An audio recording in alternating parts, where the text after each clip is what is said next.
Yeah, so I thought maybe we could start off just getting from you a brief overview of the way that the animals are rotated on your farm in order to maximize their kind of natural lifestyles, make use of their instincts in a way that's kind of symbiotic with your aims as a farmer. Sure. Well, I don't feel like we're really that clever, but our cleverness comes out of a couple of basic assumptions, and one is that animals move. I mean, you look at nature, animals move. Yeah. That seems like a simple phrase, but we live in a time when many people don't think animals should move. They should be put in, houses and confined. So what we're doing is we're looking at nature's template, if you will, the patterns of nature, and say, well, how did animals and the landscape interact? And of course, the foundation is the herbivore.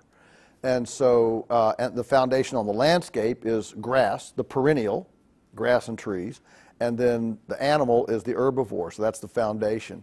And so just like the bison moved across the American plains, or the wildebeest today on the Serengeti, they move every day. They're constantly migrating. They have these migratory. Well, we have local farms. Well, how do you duplicate migratory patterns to give impact rest?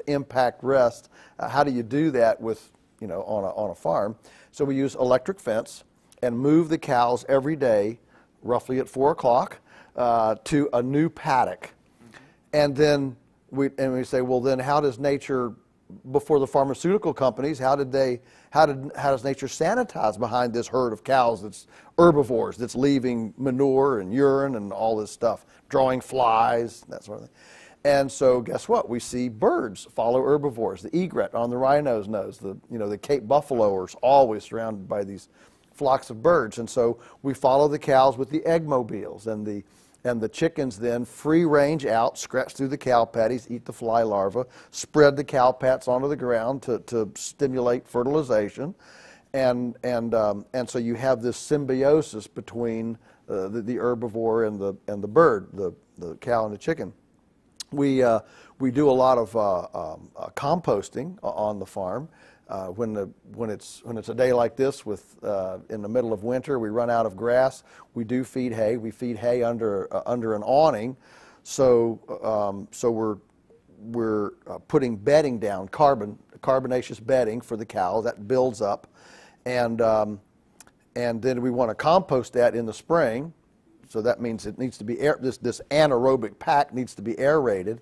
So normally people make windrow compost piles out of machines. Well, what we started years ago was we put corn in it as we build it through the winter. The corn ferments in that fermenting bedding pack, and then in the spring we put in pigs, and the pigs seek the fermented grain, and like a big egg beater, fluff it all up, aerate it, and convert it from anaerobic to aerobic compost, and that goes on in the fields. And so the pigs are actually working. We're using the pigness of the pig to actually do this work for us. So those are just some things. So the poultry moves, the cows move, the pigs move, and then during the summer the pigs are rotated on pig pastures, and they move every few days to a new pasture. But that's the rotation schedule. We call it the ballet of the pasture. Yeah. And so one of your big ideas behind that is that the animals themselves are kind of living better lives and generally happier. And Yes. It seems like kind of the operational idea there is that when they're getting to, indulge their natural instincts, they're less stressed and they're just generally happier.